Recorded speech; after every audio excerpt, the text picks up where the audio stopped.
Got it. Being live streamed. All right. Once I get this link, I'm gonna tweet it. Then we off and running. Here's the link. All right, we live. Hurry up and open Twitter. Come on. Yeah, it should be short. I'm thinking it will be about 45 minutes. We usually come in at about an hour, between an hour and hour 15. This one will probably be about 45 minutes, I think. You know how we get off and running, so maybe we'll stretch it out, but we'll see what happens. Which kind of okay. Need to get on underhooks.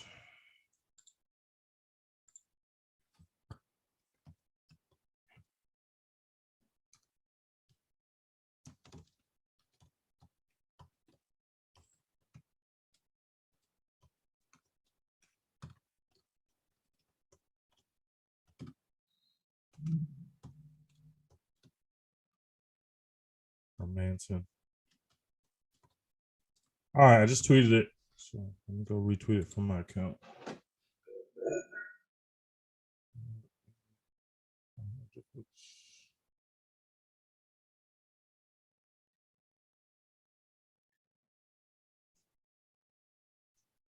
I'm gonna have you intro us again. I like that how you did that last week. I don't even remember what it was. Well, you didn't do nothing crazy. You just started talking before I did.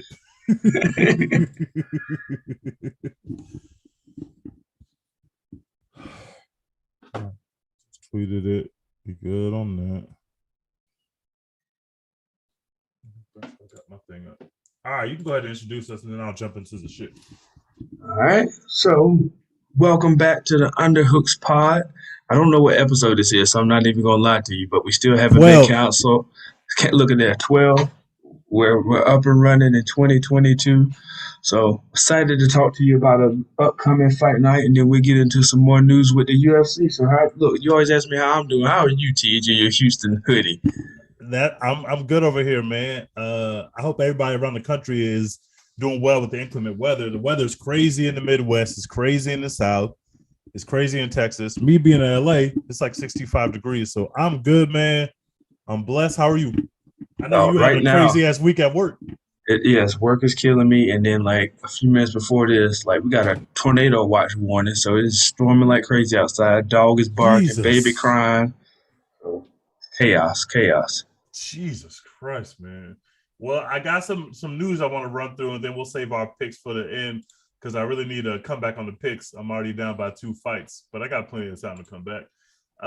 First of all, Francis Ngannou is getting surgery, just like we thought. That's been confirmed. So it looks like he's going to be sitting down for about 9 months, which isn't the worst thing in the world because, I mean, he wasn't going to fight anyway, given the current state of his negotiations with the UFC. Now he has like a quite literal built-in excuse for not fighting. He's not fighting just because of money reasons. He actually can't fight right now. So my question for you is, what the hell do they do with the heavyweight division going forward? We know we got Lewis is already fighting Tai Tuivasa. That's already scheduled. We also got Aspinall fighting Volkov. That's already scheduled as well. What are we doing with the rest of the division while we wait for, I guess, Jon Jones? Good question. You're going to watch a whole bunch of trash fights. I have no clue when we're going to get Jon Jones. I thought it was funny because, like, Francis is getting ACL surgery. And granted, I've had the exact same, or I've had part of the surgery that he's had. So, like, even when I had that, like, what was that? In 2008, it took me 9 months. So that surgery doesn't take that long. So it kind of is like, all right, it's kind of like, all right, we've come a long way since 2008. And that's one of those injuries where people come back in ridiculous time frames now. So for him to milk it 9 years, I think that plays even more to the BS going on with his contract and everything with Dana. That makes sense. Yeah, we gotta wait. Obviously, like we've been saying on the pod for months, we waiting to hear from Jon Jones. We're waiting to hear from Stipe. If those two dudes are getting into there together, they're gonna sell a lot of pay-per-views and we're gonna watch. But if those two dudes are getting in there separately, we just want to know who they're getting in there with. Obviously, you got to figure out what to do with Gon. So the heavyweight division is basically on hold. But you got some potential fights that could at least give us a shape of what the division looks like when Francis gets back. I wouldn't be surprised if the USC does an interim. As long as they don't put Gon in the interim, I'm fine with it. We can do Jon Jones and Stipe and make it an interim. I don't ever really care about the interim. It just gives us more stakes. But I was gonna watch the fight anyway, so slap an interim title on one of these dudes if they win it. Just don't put Gon back in there. We don't want to see Gon anywhere near this right now. Keep him It away. just feels cheap to me. Like it felt cheap when Gon did it, and That's fair. I didn't like the underlying reasons for why he did it. So if you do it again, it's kind of more so of the same thing. Like, all right, whatever. It holds absolutely no weight. There's other interim chaps that have been like, okay, yeah, this guy is really deserving, but there's not a soul in that division that is deserving. Like, okay, yes, say you give it to Stipe. Okay, yeah, Stipe is 1-1 against Francis, but other than that, if you give it to one of these other guys, absolutely not, What man. does it mean? What else we got? We got a couple announced fights. Max Griffin, who's on a winning streak right now, is getting a shot against a ranked guy. He's fighting Neil Magny on the 26th of March in Columbus, Ohio. This is obviously a big test for Max. He's coming off 3 wins. Meanwhile, Neil Magny wanted Chimaev. I still have no idea why that fight wasn't made, but That was a he didn't get perfect Chimaev. fight to be made. Yeah, I I really thought it would was love perfect. that. You give him a name, you give, you know, more for Kazmat to say, all right, you're fighting actual guys now. And if Neil wins that, that's a big boost for him too. Yep. These two dudes were on the Ultimate Fighter together as well. So this would be big. Max Griffin has looked pretty good. And Neil Magny is good. Like, he's up and down, but he's number 8 fighter in the world. So this is a chance for Max Griffin to get into the rankings, and I'm looking forward to the fight. What else we got? Oh, I'm happy about this fight. We Cowboy Cerrone, who's 38 years old, is going to fight Joe Lauzon, who's 37 years old. This is happening April 30th. 75 combined fights between these two dudes. I'm just happy that Cowboy Cerrone is fighting somebody his age or near his age, because I'm tired of Cowboy Cerrone getting in there and getting beat down by younger fighters. This is the kind of fight that he should be in. Yeah, I don't. Cowboy needs to go ahead and go relax. I saw, I've been so deep in TikTok here recently, and I saw a TikTok of a man like randomly going up to people and saying like, "Hey, you want to fight?" And like he randomly stops Cowboy at the gas station. He's like, "You want to fight?" He's like, "Oh shit, you're Cowboy!" And like he cuts out the video. You damn sure don't want to fight Cowboy Cerrone. Yeah, it's Cowboy. Like we said, he's 38. The last couple fights have been not pretty, but also he's been in there with significantly younger dudes. And if this is going to be the fight where Cowboy Cerrone hangs it up, obviously Cowboy Cerrone is a legend. If Cowboy Cerrone goes out there, gets a win against Joe Lauzon, and walks away, we're all happy for it, because I think it's time. Cowboy Cerrone, like I said, he's a legend. He's been in there with some of the best fighters in UFC history. Let's go have some fun for an evening. Let him go out there, get a win, and let's walk away. Let's not stay too long. Please don't stay too long. Bro, Please. bro, I'm telling you, Cowboy wins, he's gonna fight at least 2 or 3 more times, dog. For his own sake, we need him to get cooked. Please, Cowboy, I'm begging you, but not to fight again. What else we got?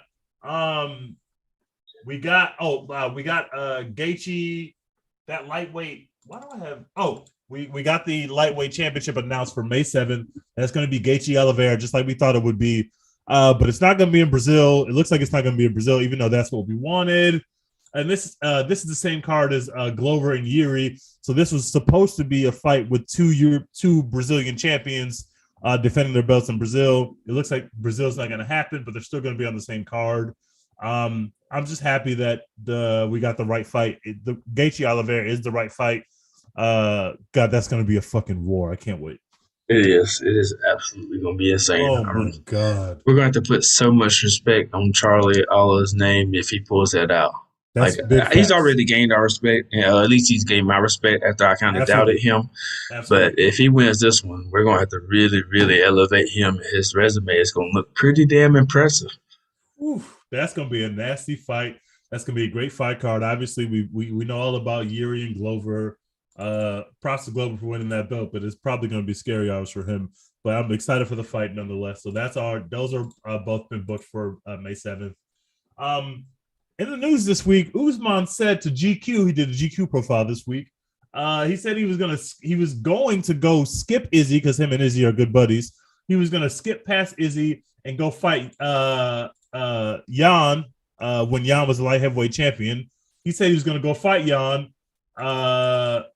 he said he's going to do this. He never told the UFC he's going to do this, but this was his plan, but he didn't do it. What do you think of this plan? He's going to go up 30 pounds to go fight at lightweight, even though Izzy, who didn't gain any weight to go up, but only had to go up like 15 pounds, got cooked by the same guy.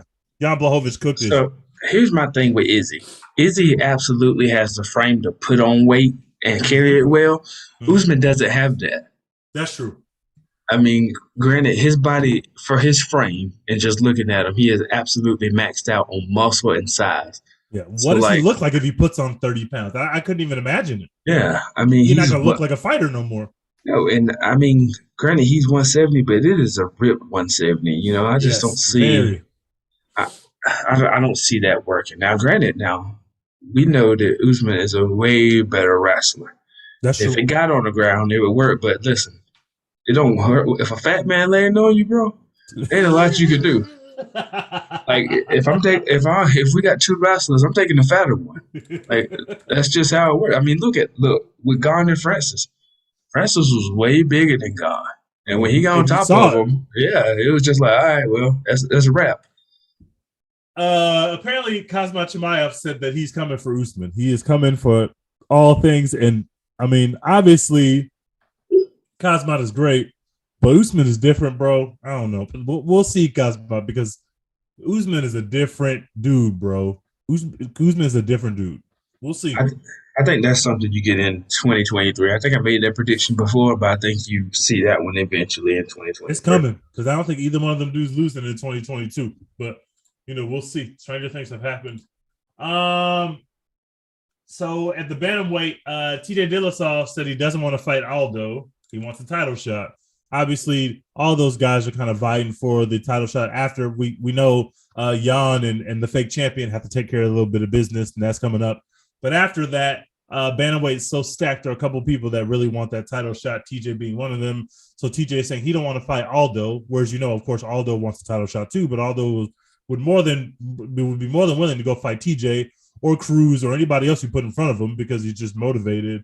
I understand why TJ doesn't want to fight Aldo because one, he would lose, but also two, he wants a title shot. But it was a bit weird to have that in the news this week because I think that Aldo is probably, even though I think TJ's ahead of him in the rankings, I would love to see Aldo and TJ fight. Sign me up for that. Yeah, I would love to see Jan and Aldo running back at some point. I think that's what we're on that collision course for that one, but that one was a 5-round absolute banger. So I would love to see that running back because our fake champ his time is coming. I'm waiting for the tweet that says he's hurt, he's got hurt sparring, they're going to push the fight back. So we're just waiting for it because it's coming. The excuses are coming. I guarantee you that. It's going to come. Oh, God. I really hope you don't try to pull out of this fight. I don't want to hear it, bro. I'm not going to want to hear nothing. He tell you talk too crazy. We got a rematch that's been signed. Luque and Belal are fighting again. If you remember last time, Luque knocked him out in about a minute. It took about a minute for him to knock Belal out. Belal has looked great recently. He just dominated Wonderboy Thompson for 3 rounds. And now he's going in there with Luque, who is an absolute monster. I can't wait for this fight. I think it's going to be scary hours for Belal again. Luque is different, bro. Luque is a different guy. He is absolutely holding up the rankings. And like I said, I don't see a lot from Belal. I mean, he had a close fight until he got his eye knocked off with your man. Yep. But even if you win that fight, it doesn't do much for me because we know he's also a fraud. So, look, I wanted to start the propaganda right for 2022. And that man is absolutely a fraud. We do not respect that man on this show. But Luque is going to be a future champion at some point, I think. He got to go get by Belal again. Great fight. Good on Belal to get that rematch, but I agree. I think Luque is just going to be different. He's just such a great striker. Belal is obviously going to try to grapple with him like he did with Wonderboy Thompson. And I think he might have a harder time doing that against Luque than he did with Wonderboy, who really doesn't really grapple like that, doesn't really wrestle like that. Yeah, and my hottest take is Usman does move one of the rankings. He either moves up or he moves down 1 division, not 2 divisions. And I think you could see a guy like Luque be that champion in the division because Usman is running through this, and I promise you, he's not going to stay there much longer. He would be better off going He's down and gonna do fighting. something. He He's would gonna be do better something. off fighting some of those big names like Connor. I think didn't Connor say something this week, or he's been saying stuff previously about wanting to fight him. It's like, bro, you do not want those Trust problems. me, Connor. I love you. You do not want to fight Usman. That's nasty. He knocking you out in the first round. It's not getting past the first round. So We also got Michael Chandler and Tony Ferguson booked, or at least, I don't think it's booked yet, but it's rumored it's going to be booked. It'll be announced here soon. I love this fight for so many reasons. One, because Tony Ferguson, while he's been getting his face punched off for his last 4 or 5 fights, keeps pressing forward. And Michael Chandler is in desperate need of win. Both these guys really need a win. Michael Chandler's lost 2 in a row. I think Tony Ferguson's lost 4 in a row. This fight is guaranteed to be entertaining. I love it. 2 guys that have to win and give us entertaining fights in there together. And I don't want to hear from Tony Ferguson again if he loses this fight. He's probably going to lose this fight. I want him to hang it up. Flat screen, bro. I want you to hang it up. So look, I just thought about the most perfect solution to all of this. All right, I know you don't really watch golf that much, but you know how they have like the PGA Seniors Tour? Yes. That's what we need, the UFC Seniors Tour. I've heard ideas like this before of like a Legends division where it's literally just a division for older guys to go fight older guys. Because Tony Ferguson fighting Michael Chandler is insanity. It's borderline Senior Tour, UFC. He should not be fighting Michael Chandler. Michael Chandler, while he's lost 2 fights in a row, has lost to 2 of the best lightweights in the world. He lost to the 2 guys that are about to fight for the belt. So yeah, you can't hold those against him. Like, you can't really hold them against he's him. not Those watched. are top of the line competition. And meanwhile, when Ferguson was in there with Gaethje, it looked like he wasn't supposed to be in there. Good on him for lasting as long as he did, but he was literally just getting beat up for an entire fight. It was nasty. Dariush did him really nasty. Like, Tony Ferguson is a legend. We love Tony Ferguson. He has been getting absolutely cooked, and Michael Chandler knows, I got to go put it on this guy. Michael Chandler needs to win. He's a big moneymaker for the UFC. Obviously, the UFC wants Michael Chandler to go knock this dude out so they can put him in more big money fights. It might be nasty with Tony Ferguson, but if Tony Ferguson manages to win this fight, it's time for some serious dialogue about Michael Chandler. I'll just say that. Well, I mean, but Chandler won his first fight. He literally should have beat Oliveira. I don't think he had enough to beat Gaethje in that fight. There was never a moment where it's like, it looked like he had Oliveira beat. Yeah, I mean, that thing was almost over in that first round. So I don't see this being close at all. I would much rather watch Ferguson fight your boy Connor, because I feel like that's an easy win for Connor, and it's a big enough name. There's 2 names that would absolutely make a great draw. So I feel like that was the easier fight to make there. But Tony Ferguson, in his brain, thinks that he still is going to go out there and win big money fights, and he's been saying all of these things the whole time, even though he keeps getting his face jabbed off. He's been saying it. So obviously, Ferguson feels like he wants to fight the elite amongst the elite, and the athlete is always the last one to know that you lost a step and you don't need to be in here with these dudes. And he's going to find out again, because Michael Chandler should win this fight pretty easily. He should. It's still so crazy, though, how Dana treats his legends. Like, bro, he's not going to let you go out on the high horse of, fighting some scrub. He's like, I'm getting you Michael Chandler. We're going to really give you that CTE. That is not to your house that you want to fight when you are on a losing streak and you are slowing down, because Michael Chandler is full speed ahead all the time. Exactly. Whether he wins or loses, he's going to come for you from jump. So that fight's coming. That's going to be interesting. I heard a news thing this week that made me laugh. So Fernan Lopez is the coach of Cyril Gane, who also, of course, used to coach Francis. Fernan Lopez says that they heard before the fight that Francis had a bad knee, and they obviously saw that he had a bad knee when he walked out with the knee braces, but Fernan Lopez thought it was a trick. Fernan Lopez thought that this was bait so that Gane can focus on his knee more and not focus on striking him in other areas. So he said stick with – they had put some kicks into their game plan that weren't leg kicks. They were doing a lot of body kicks, if you saw, like a lot of the front kicks. Fernan Lopez told Gane, don't fall for that. He's not really hurt.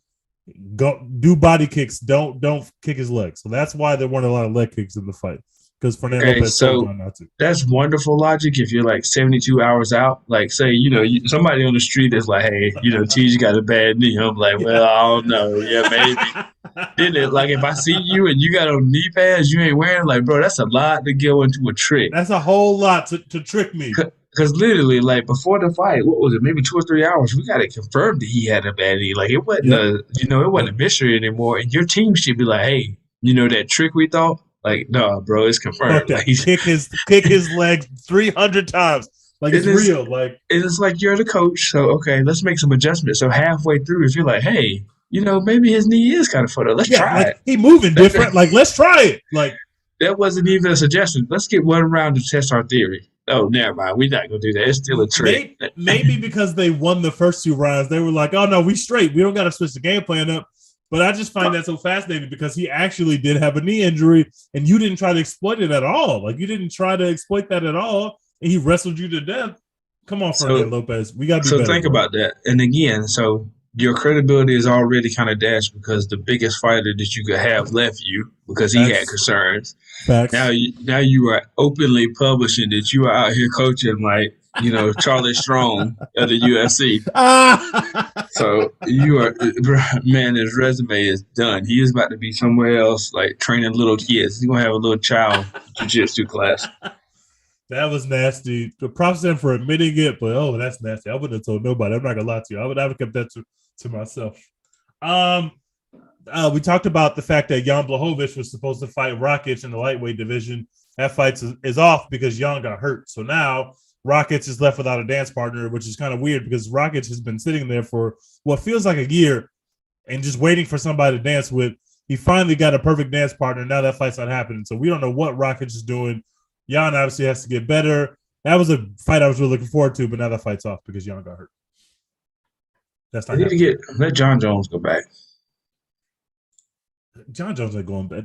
Who knows if Jon Jones even going to fight? We not. Fuck Jon Jones. If Jon Jones wants, I'm so tired of Jon Jones, bro. I know. It's like it's a cloud. Go fight, bro. Go fight.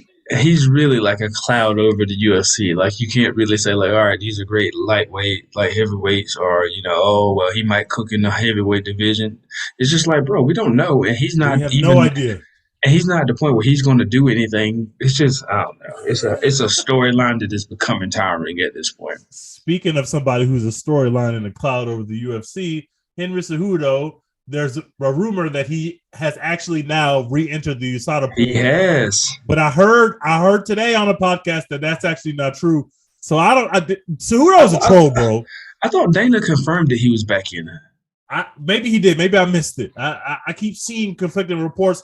But there is a chance, at least, that he is back in the pool. And, of course, he wants to come back at featherweight. He wants a shot at Volkanovski, and that would make him a champion of 3 divisions, not actively, obviously, but he has formerly been the champion of 2 divisions. He didn't lose those belts.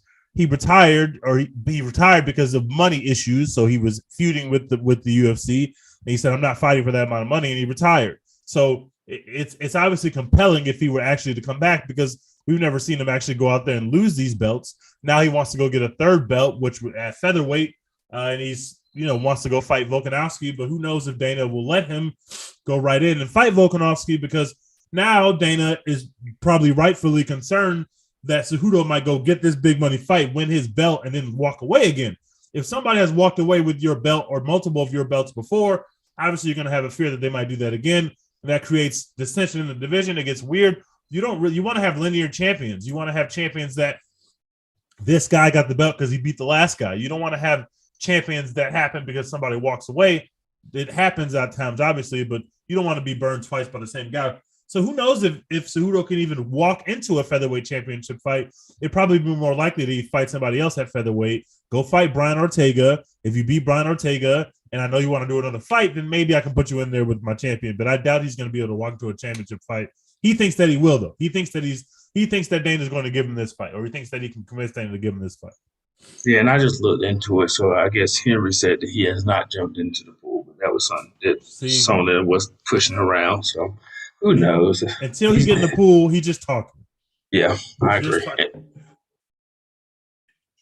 Even John Jones' ass is in the pool, and we all know all the drugs that he be doing. So get in the damn pool, Cejudo. Let's do it. I mean, literally, like, what's the downside to being in What's there? the downside? John has got coke flowing through his veins, bro. What else? Now that we've got all these matches confirmed or booked or at least rumored, it looks like the UFC is gonna put up every belt in the organization except for welterweight has already been scheduled or about to be scheduled, except for welterweight, and we think that's going to come sometime this summer.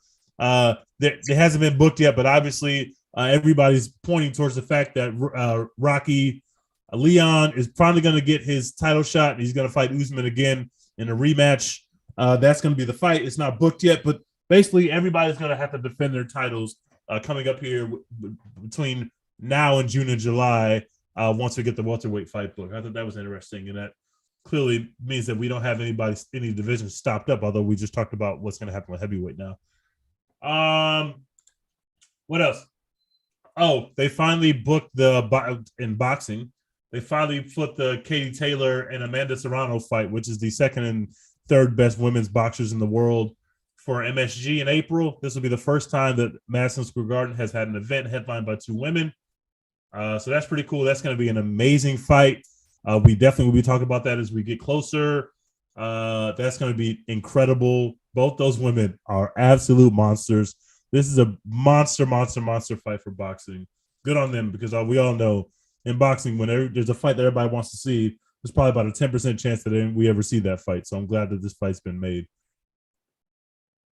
Can we talk about how trash Bellator was last weekend? Did you watch Bellator last weekend? There was no UFC. Did you?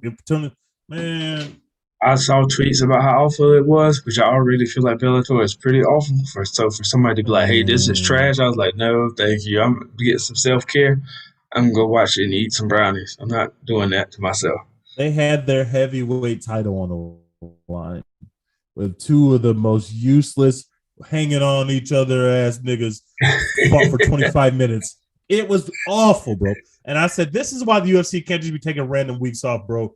Feed the streets, Dana. This was terrible. I was like, I wasted my evening watching Bell. There were some other good finishes on the card. I didn't watch the whole card. I was just in and out. But once the main event started, I tuned in. And that was a mistake. It was a big trash. Huge trash. Come on, Bellator. I gave you a chance, bro. You got to kill. No, they're going to have to do something. They're going to have to get some type of gimmick to overtake the UFC, because I feel like I'm a pretty big UFC mixed martial arts fan. And, bro, there's nothing that enticed me. So they need to bring, like, what was that they were doing in Russia or Poland with, like, 3-on-3? 5. Yeah, we need pickup games in UFC. Like, somebody standing outside the ring saying they got next. If you win, you got to stay up. Put me in charge of the division. I get a slippery ring. A slippery ring. Or a ring with like a trap door. Imagine that if you were like just fighting and you accidentally went through the trap door. Fall through the door. Some trampolines. Look, like slam ball or UFC. Like, imagine a flying kick with buddies jumping on trampoline. I would watch the hell out of that. I would definitely watch a slam ball UFC champion, slam ball MMA event. People getting slammed about the 20 feet. That would be amazing. Yo, Francis and Usman. Francis and Gane. Like, if he would have threw Gane with a trampoline, son, they flying out the ring. It's gonna be like Mankind and Undertaker. Look, we got $1 million idea. We need to go ahead and get this taken off. Idea. We gonna have to edit this off the podcast. Yeah, we're about to make a lot of money, bros. Yeah, we about to be up 50 million. You just wait, guys. That's a great idea. You would get some horrible ass injuries, too, dog.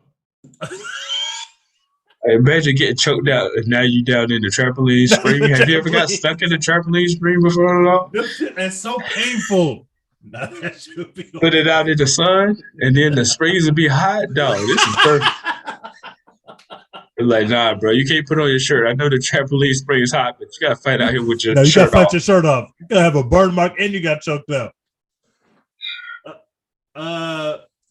Jake Paul said he would love to fight Khabib in MMA.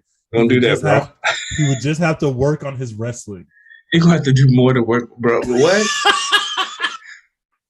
First of all, you don't have any wrestling. There's no wrestling to work on. That man started from the base. You working on your wrestling? Khabib is maybe the greatest wrestler we've ever seen in MMA. What do you mean work on your wrestling? It must be so great to be rich and you just say stuff like that. People pay attention to it. Facts. He must not know who Khabib is. When he said that, I said, "Oh, this guy's never seen Khabib actually fight. He just knows that this dude is undefeated in MMA. He's never seen Khabib actually fight." Watching Khabib wrestle people is one of the most horrifying things that you could watch as somebody who's going to go on the ring, go on the octagon with that dude. It's horrifying to watch. People are trying their hardest. Please let me get out of this position, and it doesn't matter, bro. Khabib, once he wills it in his brain, it just happens. It's horrifying to watch. Yeah, that's an awful decision. No, absolutely not. Don't fight Khabib. You don't want to fight Khabib. Khabib's not going to fight you in the first place. So it's easy to say that. I can say it right now. Khabib, I'm going to fight you. You see this? It's me versus you, bro. Hey, it's not happening. He's good. It's not going to happen. Yeah. So with our picks, so far through the year, you are 5-4, and I'm 3-6. Nobody is. I thought I was better than that. You 5-4, bro. You just better than me. You 2 fights ahead of me, but we got 5 fights this weekend. Oh, let me pull up my odds. I thought I had those up already. Hold on.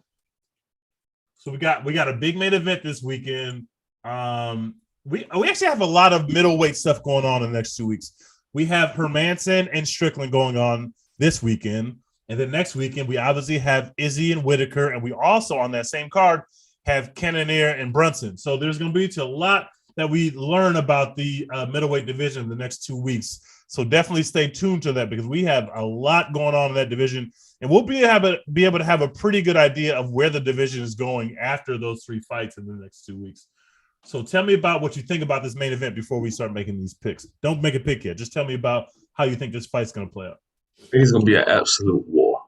Like, I don't know if you saw, but like Sean Strickland keeps bringing up this fantasy of wanting to kill somebody in the ring. Yes. And he talks about it all the time. And I'm like, bro, chill. Like, he needs to fucking relax. Yeah, like I want somebody to fight and have like a dangerous fight. Like I like people get injured, but I want nobody to die. That kind of sets with you. Like as somebody kill somebody is crazy. That's insane to say.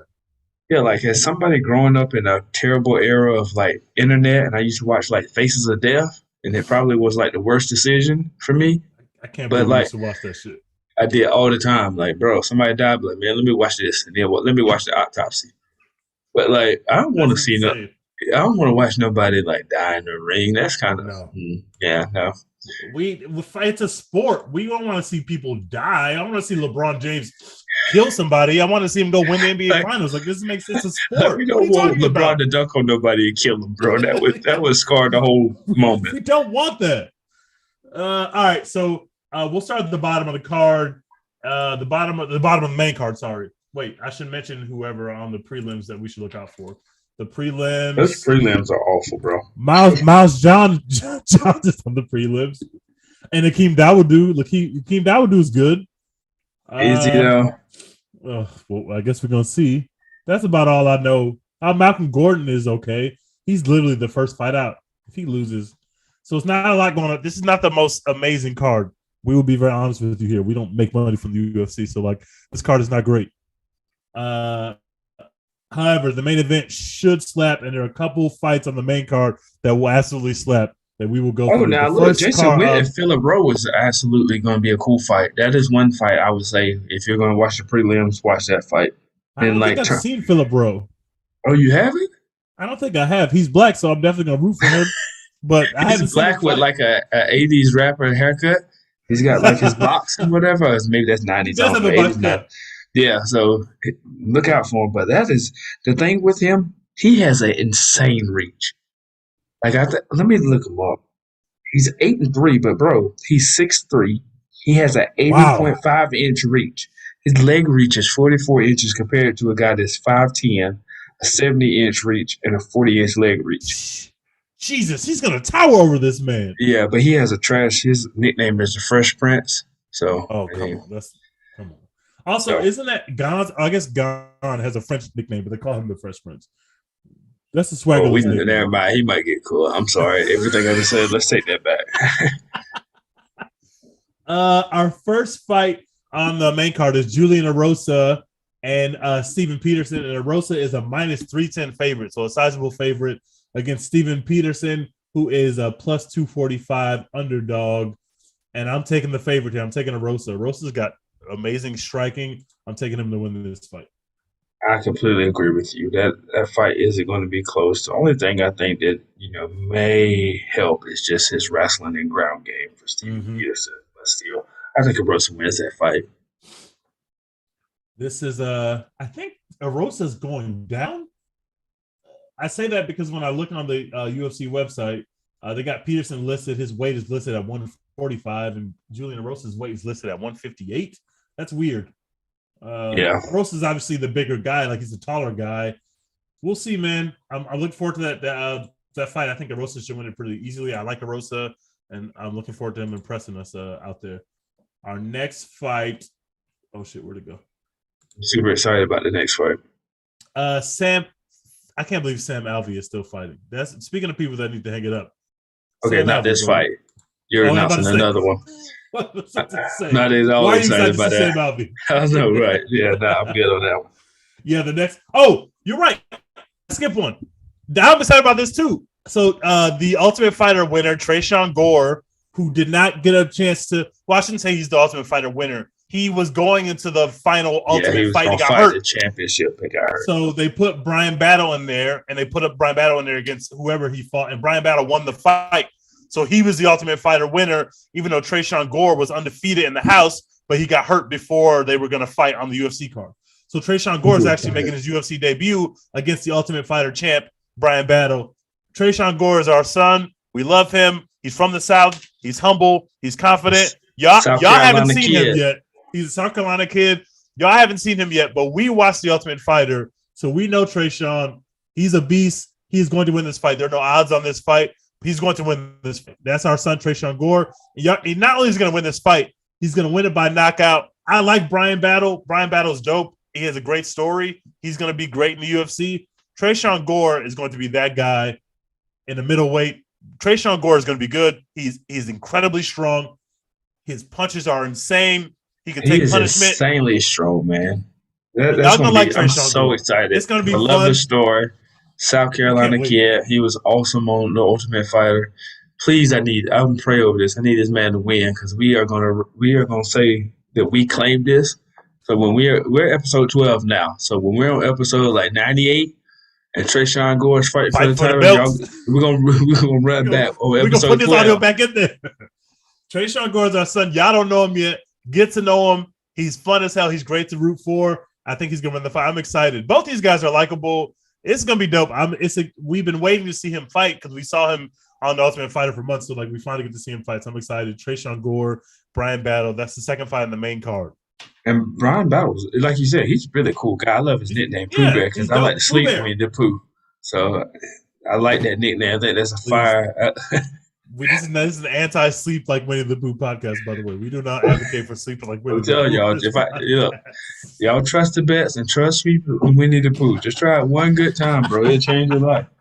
But Brian Battle is a really good fighter. He's really a good. Both these kids are so young, and it's back to Dana Sweatshop of having people debut because these guys are let them get some wins, and they'll be the next name, and we'll be forgetting about all these other guys. I'm excited for this. I'm always excited for the young guys. We'll get to see Tresean's debut. I'm very excited about that. The next fight is Sam Alvey, who's a very old man, against Brendan Allen. And Sam Alvey's been struggling out there, mostly because he's old. This was Philip Hawes here.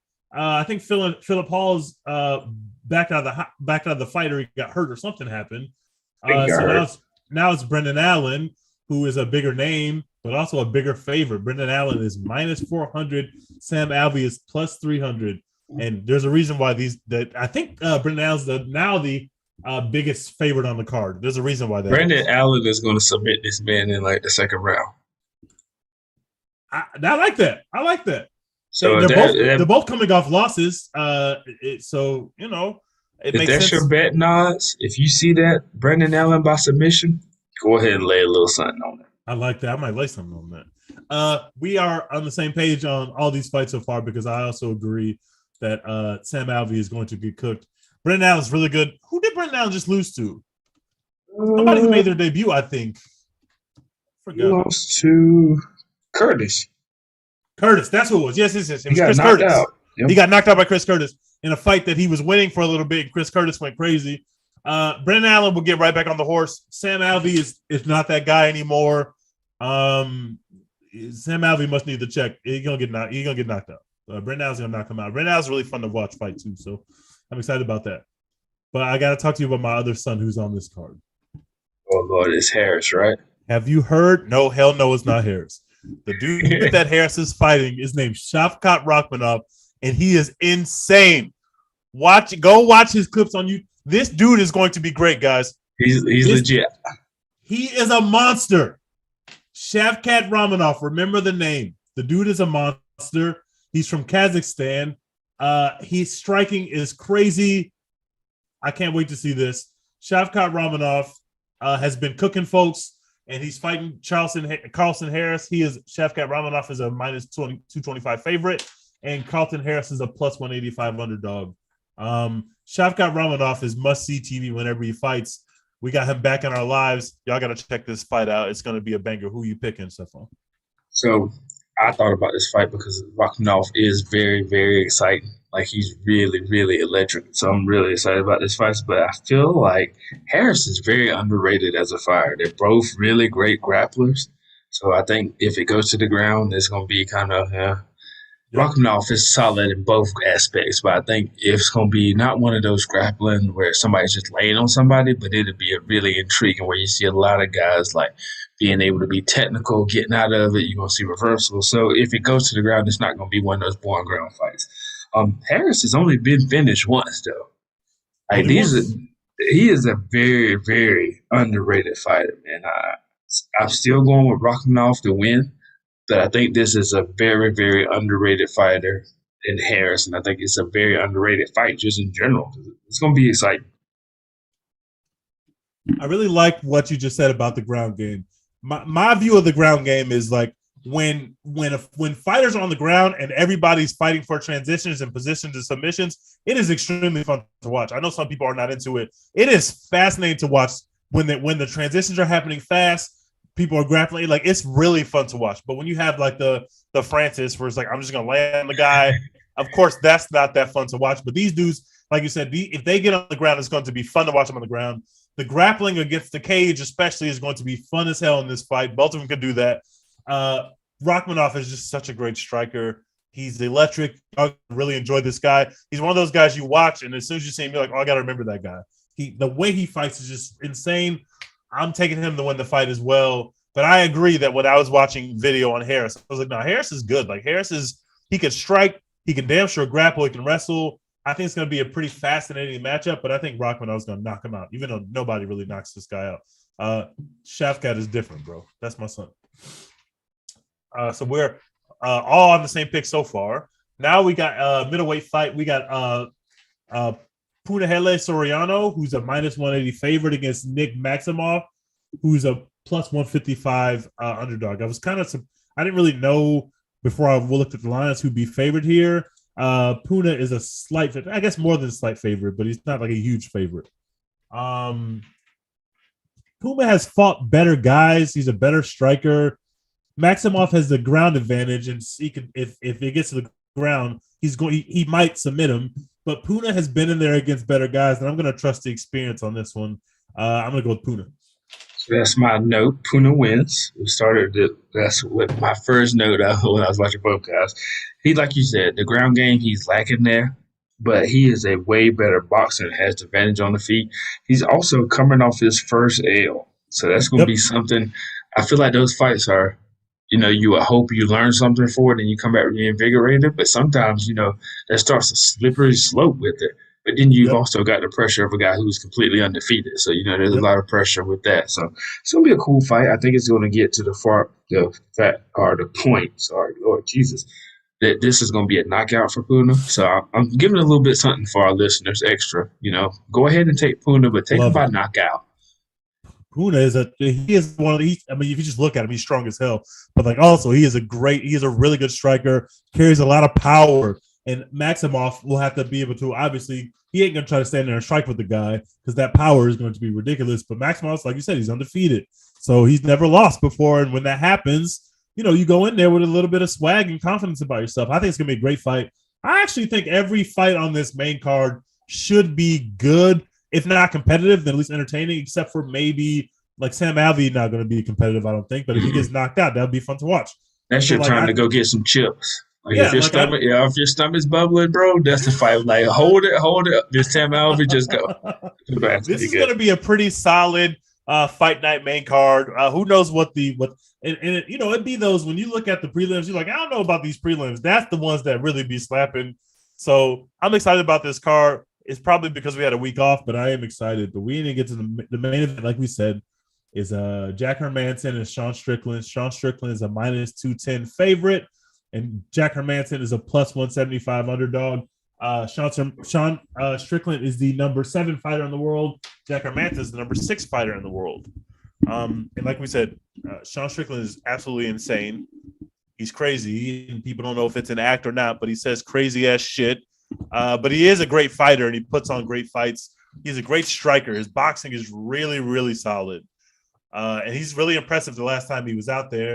And it's a big fight for both of them because, like we said, that middleweight division is a bit murky after the title fight that's already scheduled. And somebody's going to go out there and make a claim. I think Sean Strickland has won 7 in a row. And Jack's on a winning streak as well. Even though Jack's only 2-2 in his last 4 fights, he won his last fight. Maybe he only won 1 in a row, but he won his last fight. And this is going to be the fight. So how you got this fight going in terms of who's going to win it? All right, so for this fight, I've already talked about my note of Sean Strickland wanting to kill somebody, so we're still going to put the disclaimer out there. No, we don't want to see a death. But it's going to be a war, man. I really think that's going to be a really insane war. Here's my thing for the bettors. This is a heavy bettors. You get my advice on this show tonight. 6 dogs have cashed in the last main event. 6? 6. 6 in a row? Yeah, think about it. All right, we got Francis. Francis underdog, true. Yep, we had Aldo was a plus 120. Man, I still can't believe Aldo was. Charlie Olives was plus 115. We had Lewis was a plus 130. That's crazy too. We had Cater, who was plus 190. And now we said Francis, and now you got this. Wow, that's crazy.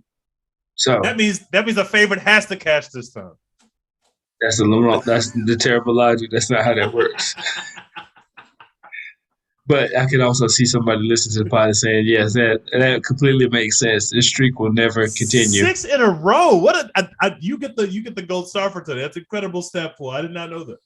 Look, I had my stats ready to go today. I said, let me put on my glasses. I put on my spectacles, and I said, let me get deep in these UFC books. My spectacles. But definitely, I think, again, this is a toss-up fight, though. It's truly a toss-up. If I was betting, I'm going to bet and take the dog because of the return on it. But this is a coin flip. It's going to be exciting. What do you think about this fight? I want to know your pick because I'm picking against you because I'm pretty much 50-50. Yes, I'm picking Hermanson. It sounds like you're picking Hermanson. Okay, good. I'm going to take Strickland. This is obviously a fight where Strickland is the better striker. Not that Hermanson can't strike, but Hermanson probably has some of the best ground and pound in the game. And it's weird that you say somebody is really good at ground and pound because usually when someone's on the ground, we're talking about either their submissions or their ability to control someone. But Jack Hermanson in his last win, literally, once he gets you on the ground, he just absorbs your energy. He ground and pounds so well. And one of my biggest frustrations watching people's ground game is when it's stagnant, but they aren't even trying to land strikes because it's such an effective way to not only score points, but also do real damage, which is really what the judges are looking for. And I get frustrated when people you should be throwing up subs or ground and pounding as much as you can if you're in the top position, period. Because one, those are the most entertaining parts of being on the ground, but also two, that's how you win fights. Jack Hermanson is one of those dudes who's always trying to land a strike when he's on the ground, which makes him incredibly fun to watch. So the question in my brain really becomes, how successful is he going to be in getting Sean Strickland to the ground? Because that's not quite an easy thing to do. It's not that that's the strongest part of Sean Strickland's game. Sean Strickland's been doing grappling tournaments and shit, getting ready for the fact that he knows he's about to fight a guy who can put people on the ground and wants to put you on the ground and destroy you on the ground. And you could see how close these guys are in terms of fights by they both land about the same amount of significant strikes, but Strickland's landing them on his feet. Hermansson's really trying to get you on the ground and land them there, right? And I think that when it comes to the takedown defense, Sean Strickland has good takedown defense, and I think he will be able to stop a lot of the takedowns, but not all of them. So I think Sean will win a decision, like a 3-2 decision, where there'd be 2 rounds where Jack gets him down and beats the hell out of him, and then 3 rounds where Sean gets to apply the cardio, and he has insane cardio. He does not get tired, and if he keeps Jack on his feet, he's going to beat him up. I don't know if he's going to finish him, but he's going to beat him up. So I got Strickland by decision. If I was betting it, I would bet Strickland by decision. I might actually bet it. I've been thinking about it. I think Strickland wins a close decision, maybe even a split decision. It's gonna be again. I think it's absolutely gonna be a war. It's gonna be an exciting fight. Again, this card it's hard to describe it because like the way me and you have talked about it, it sounds like a really thrilling fight. But for your average fan, it may not be that. This could be one of those cards. It could turn out to be a weird clash of styles where you don't get a lot of action. But I think we're gonna get some action. You might not get 5 rounds of action. You might get 2 really good rounds of action, and then a round where Jack is on the ground but can't land any damage, and then a round where Sean is taking a round off or something like that. I think it's not gonna be the most action-packed fight, but it's gonna be fascinating to watch how the styles clash for sure. And if they stay on the feet, Strickland is gonna box his face off. Hermansson don't want that. Hermansson definitely don't want that. That would be nasty. So, but Hermansson's like he can land shit and he knocks people out sometimes too. So like, obviously Sean's got to be in his P's and Q's. I think it's pretty fascinating. I'm excited for it. Yeah, it's gonna be a cool fight. Definitely, it's gonna be a cool fight. Hopefully, it's a good card. Let me see. We split on that one, so let me make sure I write that down. All right. Well, that's that card, and that's all we got for today. We got a nice little short podcast in there. Well, obviously, we'll be back to recap this, and then next weekend we got the big one that I'll be in attendance for, UFC 271 in Houston. You got Izzy, you got Whitaker, you got Cannonier, you got Brunson, you got Tai Tuivasa, Derek Lewis. That card's going to be great. I'm going to be there in person. So we'll definitely be covering that heavy next week, making our picks for that, hyping those fights up. Did I forget anybody big on that card? Bobby Green is on this card. You know how Bobby Green might be who I'm excited the most to see in person. I love Bobby Green. You might see Izzy get cooked. I'm gonna put the Teej curse back up there. I said Teej came in there and got this man cooked, y'all.